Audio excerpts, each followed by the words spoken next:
இனி அடுத்ததாக சூப்பர் 30 செய்திகளை பார்க்கலாம். முதல் செய்தியாக ஸ்பெயின் சென்ற முதலமைச்சர் மு க ஸ்டாலின் பிரபல டென்னிஸ் வீரரை சந்தித்து பேசினார். அரசுமுறை பயணமாக ஸ்பெயின் நாட்டிற்கு சென்றடைந்த முதலமைச்சர் மு க ஸ்டாலினை இந்திய தூதர் வரவேற்றார். தமிழ்நாட்டிற்கு முதலீடுகளை ஈர்ப்பதற்காக முதலமைச்சர் மு க ஸ்டாலின் 8 நாள் பயணமாக வெளிநாடுகளுக்கு சென்றுள்ளார். சென்னையிலிருந்து சனிக்கிழமை இரவு விமானத்தில் புறப்பட்ட முதலமைச்சர் துபாய் வழியாக ஸ்பெயின் நாட்டின் மேட்ரிட் நகரை அடைந்தார். விமான நிலையத்தில் ஸ்பெயினுக்கான இந்திய தூதர் தினேஷ் பட்நாயக் மற்றும் வெளியுறவுத்துறை அதிகாரிகள் பூங்கொத்து கொடுத்து முதலமைச்சர் ஸ்டாலினை வரவேற்றனர். ஸ்பெயின் செல்லும் வழியில் பிரபல டென்னிஸ் ஜாம்பவான் ஜோகோவிச்சை விமானத்தில் சந்தித்த புகைப்படத்தையும் முதலமைச்சர் பகிர்ந்துள்ளார். பேருந்து பயணிகள் உரிய சில்லறை கொடுத்து டிக்கெட் பெற வேண்டிய நெருக்கடியை தவிர்க்கும் நோக்கில் சென்னை மாநகர பேருந்துகளில் UPI மூலம் டிக்கெட் பெறும் வசதி சோதனை முறையில் அறிமுகம் செய்யப்பட்டுள்ளது. குரோம்பேட்டை பேருந்து பணிமனையின் கீழ் இயங்கும் பேருந்துகளில் முதற்கட்டமாக UPI கருவியை பயன்படுத்தி டிக்கெட் வழங்கப்படுகிறது. இதற்காக UPI மற்றும் கார்டுகள் மூலம் டிஜிட்டல் முறையில் பணம் செலுத்தி டிக்கெட் வழங்கும் புதிய கையடக்க கருவிகள் வழங்கப்பட்டுள்ளன. தொடுதிரை வசதி கொண்ட புதிய கருவியின் மூலம் பயணிகள் ஏறும் மற்றும் இறங்கும் இடத்தை தேர்வு செய்து டிக்கெட் வழங்க முடியும். நடத்துனர் மற்றும் பயணிகளிடையே சரியான சில்லறை வழங்கும் நெருக்கடிக்கு தீர்வு காணும் வகையில் இந்த UPI பயணச்சீட்டு முறை அமைந்துள்ளது. குரோம்பேட்டை பணிமனையில் தொடங்கப்பட்டுள்ள இந்த திட்டத்தின் செயல்பாடுகளை பொறுத்து சென்னை நகரில் உள்ள பிற பணிமனைகளில் இந்த திட்டம் விரிவுபடுத்தப்பட உள்ளது.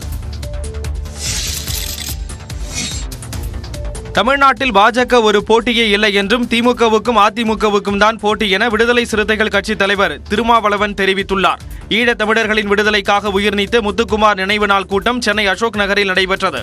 இதில் பங்கேற்று பேசிய திருமாவளவன், முள்ளிவாய்க்கால் போர் நடக்கிற வரையில் பேசாதவர்கள் திடீரென தமிழ் தேசியம் பேசியதாக நாம் தமிழர் ஒருங்கிணைப்பாளர் சீமானை மறைமுகமாக விமர்சித்தார். திடீரென்று பலருக்கு தமிழ் உணர்வும் தமிழ் தேசிய பற்றும், அதுவும் இந்த திரைப்படத்துறையில் இருக்கிறார்கள் நிறைய நண்பர்கள். அவர்கள் திடீர் என்று வந்து தங்கள் உணர்வுகளை வெளிப்படுத்துவார்கள். நிதிஷ்குமார் இல்லாவிட்டாலும் கூட இந்தியா கூட்டணி நாடாளுமன்ற தேர்தலை கம்பீரமாக சந்திக்கும் என்றும் திருமாவளவன் கூறினார். பின்னர் செய்தியாளர்களிடம் பேசிய அவர், சங்கி என்பதை பெருமையாக எடுத்துக் கொள்வதைப் போல ஒரு தோற்றத்தை உருவாக்குவதாக கூறினார். அவர்களுக்கு அது உறுத்தலாகத்தான் இருக்கிறது, வருத்தமாகத்தான் இருக்கிறது. ஆனாலும் அதை நாங்கள் பெருமையாக எடுத்துக் கொள்கிறோம் என்பதை போன்ற ஒரு தொனி அதிலே இருக்கிறது. அரசியல் வேறு மதம் வேறு என்று தடுக்க வேண்டிய பொறுப்பு இந்து மதத்தை சார்ந்த மடாதிபதிகளுக்கும் ஞானிகளுக்கும் மத குருக்களுக்கும் உள்ளது எனவும் திருமாவளவன் தெரிவித்தார். சென்னை கோயம்பேடு பேருந்து முனைய இடத்தை லூலு மாலுக்கு தாரை வார்க்கப் போவதாக கூறப்படும் தகவல் வதந்தி என தமிழ்நாடு அரசு விளக்கம் அளித்துள்ளது. கோயம்பேட்டில் இருந்த புறநகர் பேருந்து நிலையத்தை போக்குவரத்து நெரிசலால் கிளாம்பாக்கத்துக்கு தமிழ்நாடு அரசு இடம் மாற்றியது. இந்நிலையில் கோயம்பேடு இடத்தை லூலு மால் என்று குறிப்பிடாமல் அபுதாபியைச் சேர்ந்த தனியார் நிறுவனத்திற்கு தாரை வார்க்கப் போவதாக பாமக தலைவர் அன்புமணி ராமதாஸ் குற்றம் சாட்டியிருந்தார். இதற்கு மறுப்பு தெரிவித்துள்ள அமைச்சர் சேகர் பாபு, அன்புமணியின் புகார் சிறந்த நகைச்சுவை என்று விமர்சித்துள்ளார். அவர் பாணியிலே சொல்வதென்றால், நேற்றைக்குத்தான் அவர் சீமான் அவர்கள் சொல்லிய ஒரு பதிலை கேள்வியாக கேட்கின்ற பொழுது, இன்னும் திருமணமே முடியவில்லை, இதற்குள் குழந்தைக்கு பெயர் வைப்பதா என்றார். அதே பதிலை அவருக்கு கேட்கிறேன். இன்னும் அந்த இடத்தை எந்த பயன்பாட்டிற்கு கொண்டு வருவதென்றே முடிவெடுக்காத நிலையில் துபாயில் யாரோ ஒரு ஷேக்கை பிடித்தது விசித்திரமாக இருக்கின்றது. இந்த 2024ஆம் ஆண்டு முடிகின்ற வரையில் அவருடைய இந்த பேச்சுத்தான் இந்த ஆண்டின் தலைசிறந்த ஜோக்காக அமையும். புறநகர் பேருந்து முனையம் இருந்த கோயம்பேடு இடத்தில் மக்களின் கருத்து கேட்டறிந்து மக்களுக்கான திட்டம் கொண்டுவரப்படும் என்றும் சேகர் பாபு கூறினார். இதனிடையே தமிழ்நாடு அரசின் உண்மை சரிபார்ப்பு குழுவின் அதிகாரப்பூர்வ எக்ஸ் தளத்தில் கோயம்பேட்டில் புறநகர் பேருந்து முனையம் இருந்த இடத்தை லூலு மால் அமைக்க அரசு தரப்போவதாக கூறப்படும் தகவல் முற்றிலும் வதந்தி என தமிழ்நாடு வீட்டு வசதித்துறை செயலாளர் சமயமூர்த்தி கூறியதாக தெரிவிக்கப்பட்டுள்ளது. சட்டவிரோத பணப்பரிமாற்ற தடை சட்ட வழக்கில் கைது செய்யப்பட்ட அமைச்சர் செந்தில் பாலாஜியின் நீதிமன்ற காவல் வரும் புதன்கிழமை வரை நீட்டிக்கப்பட்டுள்ளது. கடந்த ஆண்டு ஜூன் 14ஆம் தேதி சட்டவிரோத பணப்பரிமாற்ற தடை சட்டத்தின் கீழ் அமைச்சர் செந்தில் பாலாஜியை அமலாக்கத்துறையினர் கைது செய்து சிறையில் அடைத்தனர்.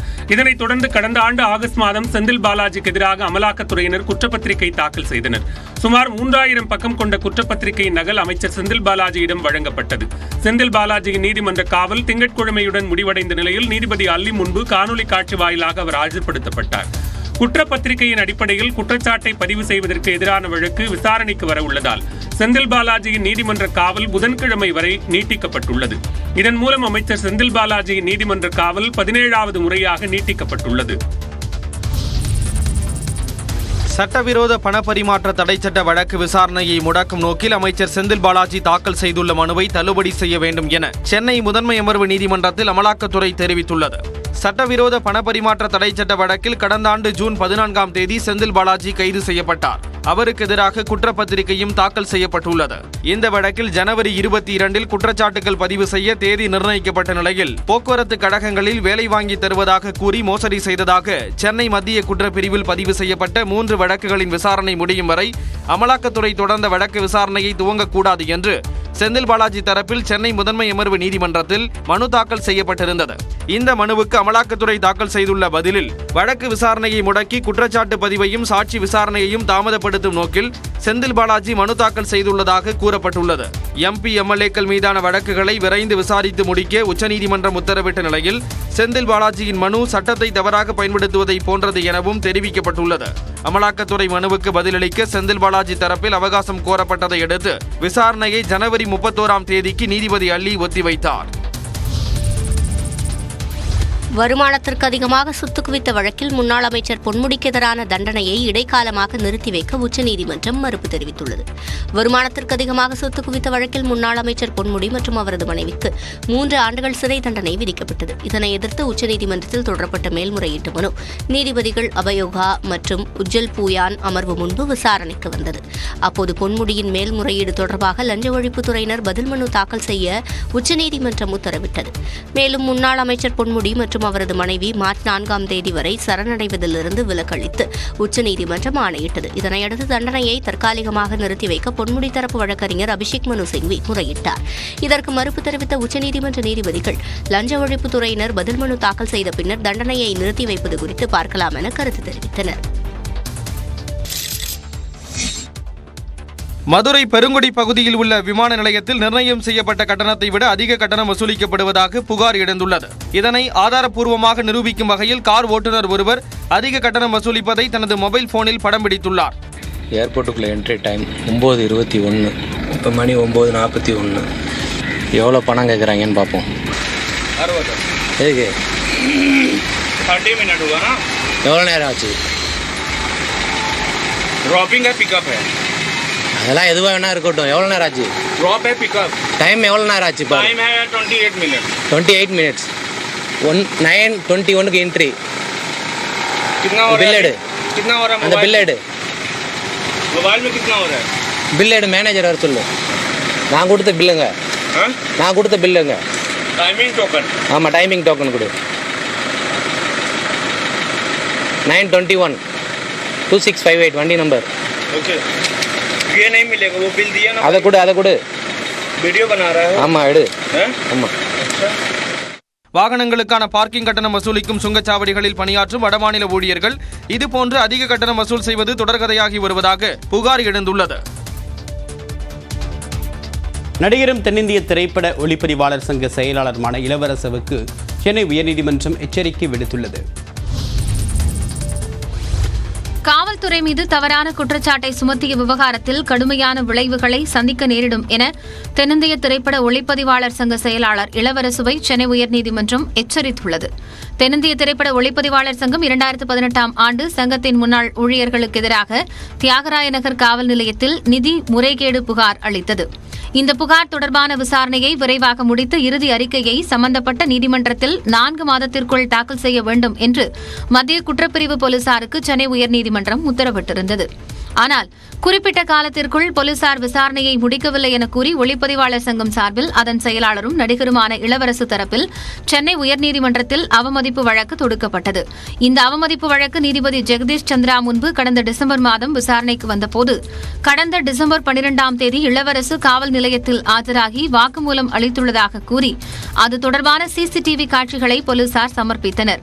இதற்கு எதிர்ப்பு தெரிவித்த இளவரசு தரப்பு டிசம்பர் 13ஆம் தேதிதான் ஆஜராகி வாக்குமூலம் அளித்ததாகவும் டிசம்பர் 12ஆம் தேதி மாமல்லபுரத்தில் படப்பிடிப்பில் இருந்ததாகவும் காவல்துறையினரின் சிசிடிவி காட்சிகள் போலியானவை என்றும் வாதிட்டார்.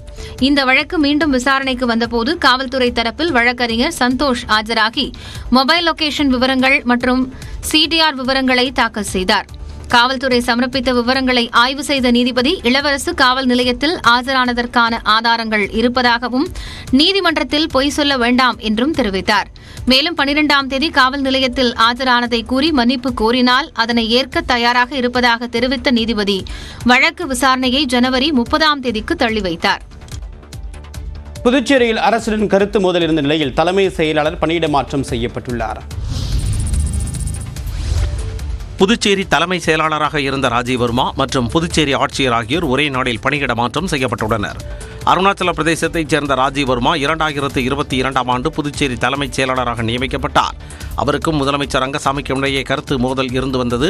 குறிப்பாக பள்ளி மாணவர்களுக்கு இலவச லேப்டாப் வழங்கும் திட்டத்திற்கு ராஜீவ் வர்மா ஒப்புதல் அளிக்கவில்லை. இந்நிலையில் ராஜீவ் வர்மா சண்டிகர் யூனியன் பிரதேச நிர்வாக அதிகாரியின் ஆலோசகராக பணியிட மாற்றம் செய்து மத்திய அரசு உத்தரவிட்டுள்ளது.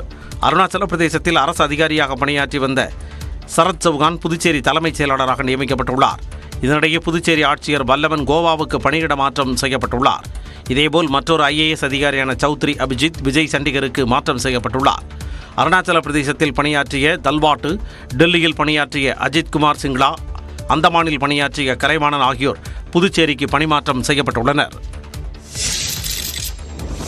திருத்தணியில் அதிமுக பொதுச் செயலாளர் எடப்பாடி பழனிசாமியை வரவேற்பதற்காக எடுத்துச் செல்லப்பட்ட அதிமுக பேனர்கள் விழுந்ததில் இருசக்கர வாகனத்தில் சென்ற பெண் படுகாயமடைந்தார். எடப்பாடி பழனிசாமியின் திருப்பதி வருகையை ஒட்டி திருவள்ளூர் மாவட்டம் திருத்தணியில் அவரை வரவேற்க ஆட்டோவில் 4 அதிமுக பேனர்களை எடுத்துச் சென்றனர். அப்பொழுது இருசக்கர வாகனத்தில் சென்று கொண்டிருந்த 2 பெண்கள் மீது அந்த பேனர்கள் விழுந்தன.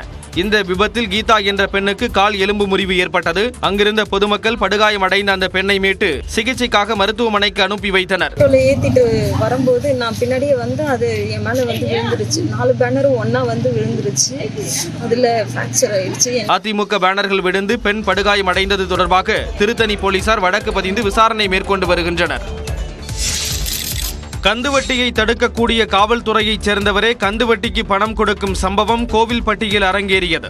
ரியல் எஸ்டேட் தொழில் செய்து வந்த கோவில்பட்டியைச் சேர்ந்த ஆறுமுக பாண்டி வட்டிக்கு பணம் வாங்கியுள்ளார். தொழிலில் பின்னடைவு ஏற்பட்டதால் கந்துவட்டிக்கு வாங்கிய பணத்திற்கு வட்டி செலுத்த முடியாமல் கஷ்டப்பட்டதாக தெரிகிறது. கந்துவட்டி கும்பல் நெருக்கடி கொடுத்ததால் கடந்த 25ஆம் தேதி விஷமருந்தி தற்கொலை செய்து கொண்டார். காவலர் ஒருவரும் இவரிடம் வட்டிக்கு பணம் கொடுத்த ஆடியோ வெளியாகி அதிர்ச்சியை ஏற்படுத்தியுள்ளது. இறப்பதற்கு முன் காவலர் பாண்டி என்பவருடன் ஆறுமுக பாண்டி பேசி ஆடியோ வெளியாகி உள்ளது. நாளை காலையில ஒரு 11 மணிக்கு ஆபீஸுக்கு போங்க பாண்டி. சரி போங்க, ஒரு 10 ரூபா கொடுப்பாங்க, வாங்கிக்கோங்க. ஒரு நாள் முன்ன பின்ன இன்னொரு 6 ரூபா வாங்கிக்கோங்க. அதுக்கப்புறம் சொன்ன டேட்ல ஒரு 20 நாள் உங்களுக்கு 2 லட்சம் ரூபா அடைச்சு விட்டுருங்க. எனக்கு இப்ப இந்த தம்பி எனக்கு கரெக்டான டேட் சொல்லிட்டீங்க. நான் பத்தி திங்க் பண்ண தம்பி அடுத்த மாசம் 20ஆம் தேதி தம்பி அடுத்த மாசம் 20ஆம் தேதி கரெக்டா நீங்க 2 ரூபா வாங்கிக்கோங்க தம்பி. எந்த மாட்டு கருத்து கிடையாது தம்பி. 20ஆம் தேதி 2 ரூபா தரீங்களா? கந்துவட்டி கும்பல் மட்டுமன்றி வட்டிக்கு பணம் கொடுத்த காவலர் மீதும் நடவடிக்கை எடுக்க வேண்டும் என ஆறுமுக பாண்டியின் உறவினர்கள் கோரிக்கை விடுத்துள்ளனர். பிள்ளைகளின் மதிப்பெண் அட்டையை பெற்றோர்கள் அடையாள அட்டையாக பயன்படுத்தக்கூடாது என்று பிரதமர் மோடி அறிவுறுத்தியுள்ளார். பொதுத் தேர்வு எழுதும் மாணவர்களை ஊக்குவிக்கும் நோக்கில் டெல்லியில் தேர்வு குறித்த கலந்துரையாடல் நிகழ்ச்சி நடைபெற்றது. இதில் மாணவர்களுடன் கலந்துரையாடிய பிரதமர் மோடி போட்டி மற்றும் சவால்கள் இல்லை என்றால் வாழ்க்கையில் உத்வேகம் இருக்காது என்று கூறினார். அதே சமயம் திறமையை பாதிக்கும் அளவிற்கு அழுத்தத்தை ஏற்படுத்திக் கொள்ளாமல் நிதானமாக முன்னேற வேண்டும் என்று அறிவுறுத்தினார். अपने जीवन में ज्यादा सफल नहीं हुए हैं, जिनको अपने पराक्रम, अपनी सफलताएं, अपनी सिद्धियों के विषय में दुनिया को कुछ कहने को नहीं है, बताने को नहीं है, तो वे अपने बच्चों का रिपोर्ट कार्ड ही अपना विजिटिंग कार्ड बना देते हैं. பொதுத் தேர்வு எழுத உள்ள மாணவர்கள் மற்றவர்களுடன் ஒப்பிட்டுக் கொண்டு சோர்வடையக்கூடாது என்று பிரதமர் அறிவுரை வழங்கினார். முடிவெடுக்கும் திறமையை மாணவர்கள் வளர்த்துக் கொள்ள வேண்டும் என்று கூறிய பிரதமர் மோடி குழப்பமான மனநிலையில் மாணவர்கள் இருக்கக்கூடாது என்று அறிவுறுத்தினார். நீதிமன்ற வழக்குகளில் சாதி அல்லது மதத்தை குறிப்பிடும் வழக்கத்தை அனைத்து நீதிமன்றங்களும் தவிர்க்க வேண்டும் என்று உச்சநீதிமன்றம் உத்தரவிட்டது. ராஜஸ்தானில் உள்ள ஒரு குடும்ப நீதிமன்றத்தில் தம்பதி இடையேயான நிலுவையில் உள்ள வழக்கின் இடமாற்ற மனு நீதிபதிகள் ஹிமா கோஹ்லி மற்றும் அக்சானுதீன் ஆகியோர் அடங்கிய அமர்வில் விசாரணைக்கு வந்தது. அப்போது மனுதாரரின் குறிப்பில் சாதி குறிப்பிடப்பட்டிருப்பது குறித்து நீதிபதிகள் ஆச்சரியத்தை வெளிப்படுத்தினர். அவ்வாறு சாதியை குறிப்பிடுவதற்கு எந்த காரணமும் தேவைப்படவில்லை என்றும் அத்தகைய நடைமுறை தவிர்க்கப்பட வேண்டும் மற்றும் உடனடியாக நிறுத்தப்பட வேண்டும் என்றும் கருத்து தெரிவித்தனர். உயர்நீதிமன்றங்கள் அல்லது கீழமை கீழமை நீதிமன்றங்களில் தாக்கல் செய்யப்படும் எந்தவொரு மனுவிலும் சாதி இடம்பெறவில்லை என்பதை உறுதிப்படுத்த அனைத்து உயர்நீதிமன்றங்களுக்கும் உத்தரவிட்டனர். உச்சநீதிமன்றத்தின் இந்த உத்தரவை உடனடியாக கடைபிடிப்பதற்காக பார் உறுப்பினர்கள் மற்றும் பதிவுத்துறையின் கவனத்திற்கு கொண்டுவரப்பட வேண்டும் எனவும் உத்தரவிடப்பட்டது. மக்களவைத் தேர்தலுக்கு பிறகு மீண்டும் மோடி ஆட்சிக்கு வந்தால் நாட்டில் ஜனநாயகம் மற்றும் தேர்தல் இருக்காது என்று காங்கிரஸ் தலைவர் மல்லிகார்ஜுன கார்கே தெரிவித்துள்ளார். ஒடிசா மாநிலம் புவனேஸ்வரில் காங்கிரஸ் கட்சி சார்பில் பொதுக்கூட்டம் நடைபெற்றது. இதில் கலந்து கொண்டு பேசிய அக்கட்சியின் தலைவர் மல்லிகார்ஜுன கார்கே, அமலாக்கத்துறையை வைத்து பாஜக அரசு மிரட்டுவதால் கட்சி மற்றும் கூட்டணியில் இருந்து பலர் விலகுவதாக கூறினார். தேர்தலில் வாக்களிப்பதற்கு இதுவே கடைசி வாய்ப்பு என்று கூறியவர், மீண்டும் மோடி ஆட்சிக்கு வந்தால் ரஷ்யா போன்ற சர்வாதிகாரம் இந்தியாவில் ஏற்படும் என்றார். மோடி அகர் फिर से आए तो नए चुनाव होंगे, नहीं करने देगा और डिक्टेटरशिप आएगी. பிரதமர் மோடியுடன் நட்புறவாக இருந்து ஒடிசா முதலமைச்சர் நவீன் பட்நாயக் அடைந்த பயன் என்ன என்று மல்லிகார்ஜுன கார்கே கேள்வி எழுப்பினார். மேலும் பீகார் முதலமைச்சர் நிதிஷ்குமார் விலகியதால் இந்தியா கூட்டணிக்கு எந்த பாதிப்பும் இல்லை என்று கூறிய கார்கே, நாடாளுமன்ற தேர்தலில் பாஜகவை வீழ்த்துவது உறுதி என்றார். நிதிஷ்குமார் செயல் இந்தியா கூட்டணிக்கு பலம் என்று அரவிந்த் கெஜ்ரிவால் கூறியுள்ளார். இந்தியா கூட்டணியில் இருந்து விலகி பாஜகவுடன் ஐக்கிய ஜனதா தள தலைவர் நிதிஷ்குமார் கூட்டணி அமைத்தது தவறான செயல் என்று டெல்லி முதலமைச்சரும் ஆம் ஆத்மி கட்சி ஒருங்கிணைப்பாளருமான அரவிந்த் கெஜ்ரிவால் தெரிவித்துள்ளார். பீகாரில் மகாத்பந்தன் கூட்டணியில் இருந்து வெளியேறி பாஜகவுடன் இணைந்த ஐக்கிய ஜனதா தளம் தலைவர் நிதிஷ்குமார் மீண்டும் முதலமைச்சராக பதவியேற்றார். இந்நிலையில் செய்தியாளர்களிடம் பேசிய டெல்லி முதலமைச்சர் அரவிந்த் கெஜ்ரிவால் தங்களது கூட்டணியில் இருந்து நிதிஷ்குமார் வெளியேறியிருக்கக்கூடாது என்றும் இந்த நடவடிக்கை ஜனநாயகத்திற்கு நல்லதல்ல என்றும் தெரிவித்தார். தனக்கு தெரிந்தவரை நிதிஷ்குமாரின் செயலால் பாஜக தலைமையிலான தேசிய ஜனநாயக கூட்டணிக்கு மிகப்பெரிய இழப்பு ஏற்படும் என்றும் இந்தியா கூட்டணிக்கு பலம் கிடைக்கும் என்றும் அவர் குறிப்பிட்டார். சண்டிகரில் செவ்வாய்க்கிழமை நடைபெற்ற மேயர் தேர்தல் மூலம் ஆம் ஆத்மியும் காங்கிரசும் எவ்வாறு இணைந்து செயல்பட முடியும் என்பதை வெளிப்படுத்த வாய்ப்பு உள்ளதாக அரவிந்த் கெஜ்ரிவால் தெரிவித்தார். 15 மாநிலங்களில் 56 மாநிலங்களவை உறுப்பினர்களுக்கான தேர்தல் அடுத்த மாதம் 27ஆம் தேதி நடைபெறும் என்று தேர்தல் ஆணையம் அறிவித்துள்ளது. ஆந்திரா, பீகார், சத்தீஸ்கர், குஜராத், ஹரியானா, இமாச்சல பிரதேசம், கர்நாடகா, மத்திய பிரதேசம், மகாராஷ்டிரா, தெலுங்கானா, உத்தரப்பிரதேசம், உத்தரகாண்ட், மேற்கு வங்கம் ஆகிய 13 மாநிலங்களில் உள்ள 50 மாநிலங்களவை உறுப்பினர்களின் பதவிக்காலம் ஏப்ரல் 2ஆம் தேதியுடன் நிறைவடைகிறது. இதேபோன்று ஒடிசா மற்றும் ராஜஸ்தானில் தலா 3 மாநிலங்களவை உறுப்பினர்களின் பதவிக்காலம் ஏப்ரல் 3ஆம் தேதியுடன் நிறைவடைகிறது. இந்நிலையில் 15 மாநிலங்களில் 56 மாநிலங்களவை உறுப்பினர்களுக்கான தேர்தல் அடுத்த மாதம் 27ஆம் தேதி நடைபெறும் என்று தேர்தல் ஆணையம் அறிவித்துள்ளது. இதற்கு பிப்ரவரி 8 முதல் 15ஆம் தேதிக்குள் வேட்புமனு தாக்கல் செய்யலாம் என்று அறிவிக்கப்பட்டுள்ளது. பிப்ரவரி 20ஆம் தேதி வரை வேட்புமனுக்களை வாபஸ் பெறுவதற்கு அவகாசம் வழங்கப்பட்டுள்ளது. பிப்ரவரி 27ஆம் தேதி காலை 9 மணி முதல் மாலை 4 மணி வரை வாக்குப்பதிவு நடைபெறும் என்றும் மாலை 5 மணிக்கு வாக்குகள் எண்ணப்படும் என்றும் தேர்தல் ஆணையம் அறிவித்துள்ளது.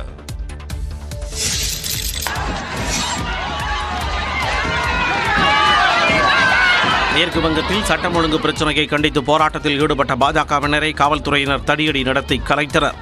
வடக்கு 24 பர்கானாவில் உள்ள பராக்பூரில் சட்டம் ஒழுங்கு பிரச்சனையை கண்டித்து காவல் ஆணையர் அலுவலகம் எதிரே பாஜக மாநில தலைவர் சுகந்தா மஜும்தார் தலைமையில் போராட்டம் நடைபெற்றது.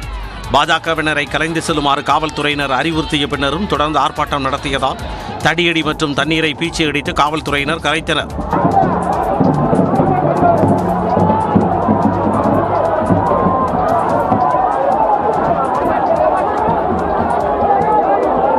இதேபோன்று கேரள மாநிலம் திருவனந்தபுரத்தில் விலைவாசி உயர்வை கண்டித்து போராட்டத்தில் ஈடுபட்ட காங்கிரஸ் மகளிர் அமைப்பினரை காவல்துறையினர் தண்ணீரை பீச்சி அடித்து விரட்டினர்.